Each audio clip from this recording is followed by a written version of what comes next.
Alright, so now we're going to talk about movies that have come out in 2020 that we just recently saw. It was super exciting. We drove to Oregon, a 2-hour drive, to watch The New Mutants and Bill and Ted Face the Music, which was really fun.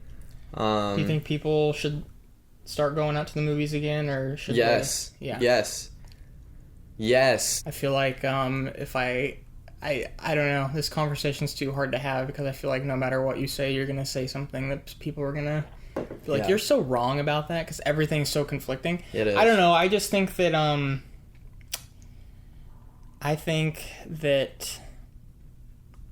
if you look at the data and you do some research and not watch the news for a couple weeks, you probably would start to see that it's probably not as bad as people are saying it is, and that it's not worth tanking the economy over. Do you know what's really interesting?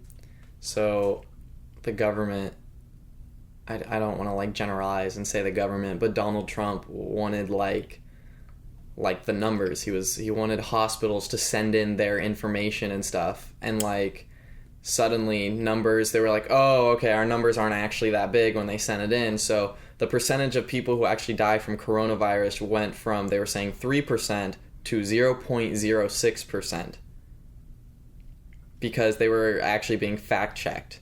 Yeah, I mean, that's a big problem, is people reporting the COVID tests falsely, kind of. So whenever someone dies, hospitals get a $3,000 incentive for the resources they use to try and help that person and all that. But if you have someone that dies from coronavirus, it's either $5,000 or $6,000. You get $2,000 to $3,000 more than you would when there's another death. So people are saying, well, why would they fake it? You get more money. Yeah, I mean, there's a vast majority of the reported deaths for COVID that are they just died and happened to have COVID. Yeah, which is a huge problem. They had a heart attack. Which is a huge problem. Yeah. And I actually was watching something a couple days ago. And, I'm going to be transparent that I was watching a video about it. And I didn't read this, and this wasn't on a website, but they were taking their data from the CDC. So don't take my word for it, look it up. But they were saying that apparently the CDC released new data saying that somewhere in the 90 percentile range of all COVID deaths, the people had pre-existing conditions, or there were other factors, I should say. Other factors. So it was somewhere between 4 and 6% of the COVID deaths were purely COVID. They only had COVID. There wasn't any other factors. They didn't have, a heart condition. Yeah. They didn't just get in a car accident, any of these things. So if that's the case, that's fucking crazy. What's also, what are we doing, What's also really interesting is that if someone dies of a heart attack, literally if someone is murdered or gets in a car crash, if they have coronavirus in their symptom, they will say, or at least that was happening for a while. Yeah, they probably not now. They probably got caught or that whoever was it was happening, and I think it's been reported so much they might be correcting it now. So it's just interesting. If you had it but you died for some completely different reason, they'd be like, oh, this was a causing factor. I think the point that we're trying to make, and I don't think this is very controversial, and if this does offend people, then whoops, It's 2020. Everyone's offended by everything. Everybody's offended by everything. But here's the thing. I think, and I'm not encouraging anybody to do anything necessarily. You live your life the way you want. If you're afraid that you're going to catch this, or you have family members that are at risk, and obviously understandable. But I think that, based on the information that I've been taking in, and obviously the information is crazy, but based on the information I've been taking in, it seems like the risk of catching coronavirus and having serious symptoms and dying from it is so low that why should we be... It's not worth what we're doing right now. It's not worth what we're doing to the economy. And I'm not saying open everything, but I think that we need to start going back into our real lives. And, yeah, but by all means, go protest in mass numbers. By all means. I mean, it's like you don't want to have double standards, you know?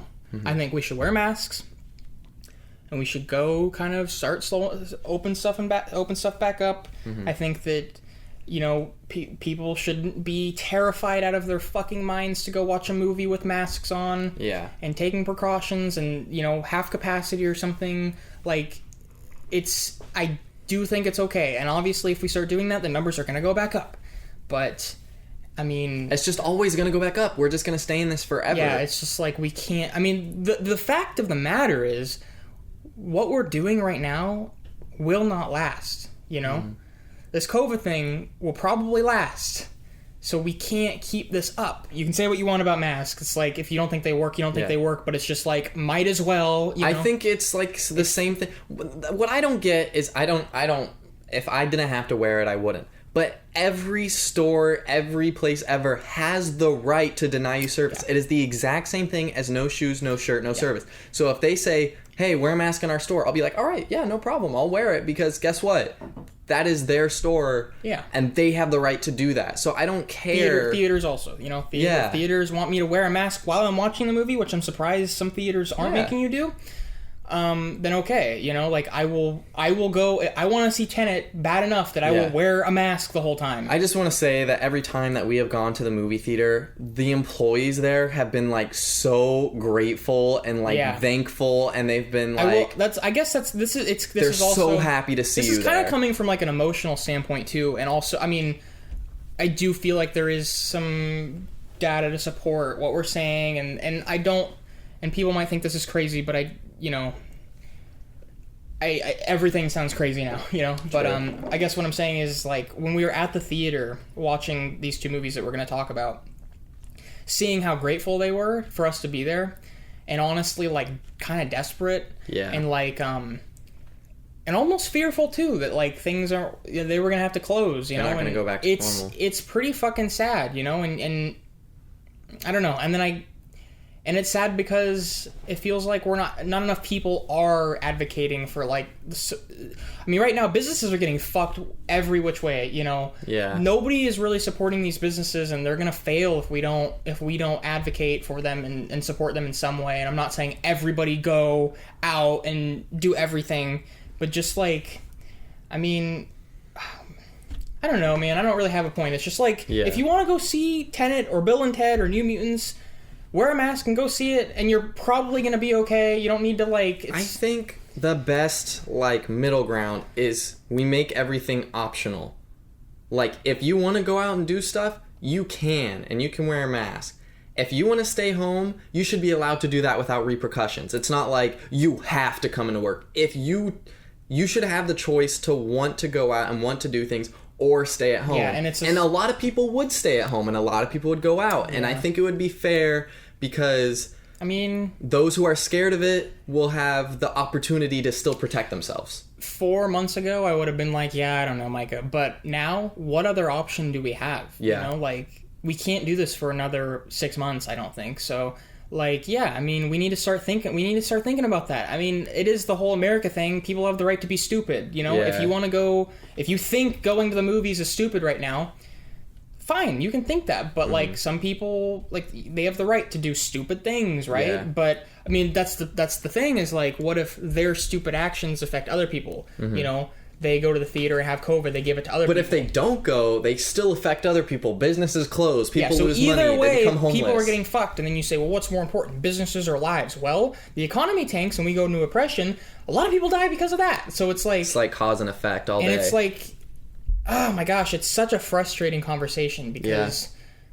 we're just not thinking about the future anymore. I'm genuinely curious what would happen if we just said, all right, tomorrow, everything's opening. And we just... Yeah, I don't know. And this isn't just about movies. This is not like, oh, yeah, I just want movies to open up because I love movies, and I'm fucking annoyed that I can't go watch movies. It's so sad. Every time I've been to a movie theater during this... By the way, every time we've gone, we've either had to travel to Oregon 2 hours away, or to Ellensburg 45 minutes away, because our local theater is closed. But... Yeah, we have to drive far. Yeah. And I think the thing that's frustrating is, like, I see people... reviewers online and on Letterboxd and stuff when they're like, oh yeah, I went to see this movie at the theater and it felt wrong, but it was nice to be back in the theater, ha ha ha. But it's like, why? You don't have to feel guilty, you know? It's like, you shouldn't feel guilty for wanting normal life to start back over again. And I mean, I guess you are taking somewhat of a risk when you go out to watch a movie right now. Understandable. Any time in the history of the planet, every time you go out, you're potentially taking a risk. Exactly, and it's just, it's like you have to look at the data and you have to see how much of a risk is this? Not very. What is my life situation like? Who is around me that I could be possibly affecting? What's really sad is every time we go to Oregon or Ellensburg, me and whoever I'm with are usually the only people in the theater. Because that's the thing, people are like, I don't want to go to the theater, I'm too scared. I'm the only person in the theater, every time. There are not a lot of people going to movies right now. I don't know why this is funny to me. The most people I ever saw in a theater during this whole coronavirus thing was for Shrek. The first Shrek. The most I saw was when we saw Jurassic Park. That's true. There were like, what? I was surprised. There was like 10 people? 15 people in there. Yeah, when I went to Shrek, there were probably 15 people. Think about that. We're saying like, wow, it's a lot of people right now. 15 people. That's what you have to deal with. It's so hard to talk about these things. I feel like we're just, I mean, if you even begin to just say, yeah, I don't see the problem of like going out to see a movie right now, then automatically you're just like a fucking idiot who doesn't listen to the scientists and stuff. But I mean, what are we gonna do? All right, not to make like a really insane parallel, but like, you know what scientists were saying like 100 years ago? Have a cigarette, it'll calm you down. They were prescribing cigarettes. Guess what? They give us cancer now. Just because a scientist says something doesn't mean that it's like God Almighty is like, this is the answer, you know? This is our most controversial podcast. Absolutely. Ever. And this is coming from two idiot dudes just sitting here pondering. But I mean, if you don't agree with us, not enough people are talking about this. Not enough people are talking about this, and it's frustrating. A lot of people are frustrated. You only see one side. You only see one side. Yeah, and it's like, COVID's gonna kill you. You're gonna fucking die. Everybody in your family is gonna die. Blah blah blah blah blah blah blah. And it's just like, well, hold on a second. Like, are we? Like let's see the evidence. Yeah. And it's always like you get on TV and it's like everybody and their fucking mother is dying from this. And it's just like, I don't know how true that is. Let's look at why and what else these people what else they're doing in their lives and what are the problems they have. Do you remember the H1N1 swine flu? Yeah, barely. There were more cases of that in the United States than there have been of coronavirus. Yeah, I remember being scared. Yeah, and people were dying from that too. I mean, probably not as many as coronavirus claims, but it's like, it's so hard. I just feel like we need to be consistent in that. That's the thing, is this consistency. There's no consistency, and there's no open dialogue, which is all about what this fucking podcast is about. The dialogue. So, if there are people listening to this and are pissed off and think we're fucking retarded, that's okay, because we just want to have like an open discussion. Because that's the thing, it gets very monotonous and repetitive when you go on social media and everybody's saying the same thing over and over and over and over, and it's like, okay, do we have any... Not to say that there always needs to be an opposing view, but for every story and for everything that ever happens, there is always two sides to something. And I feel like people are so unwilling to look at the other side, and I'm glad that we're open to doing that. And saying that you want people to, saying that it's important to support businesses and not let the economy die, also doesn't mean that I think COVID is a fucking hoax, and I think that everybody who is afraid is a fucking pussy and all of these things. Because you can think two things at once. I don't want to catch COVID. Yeah. Fuck that. No. But it's at what point do I say, okay, I need to support the economy, and I need to be a valuable member of the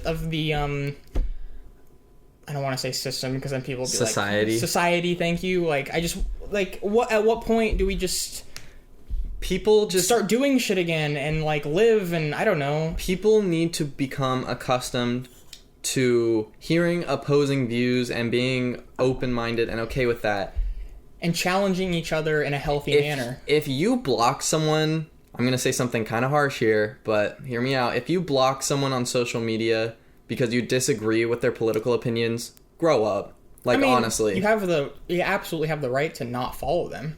That's true. You know, yeah. if you don't like what we're saying right now, you absolutely have the right to unsubscribe or never listen to us. Yeah, that's true. That's the freedom you have, and just like we have the freedom to talk. You know? But don't go and bash someone online and then block them as soon as they try and respond to you. The equivalent of that with what we're doing, it would be like reporting us or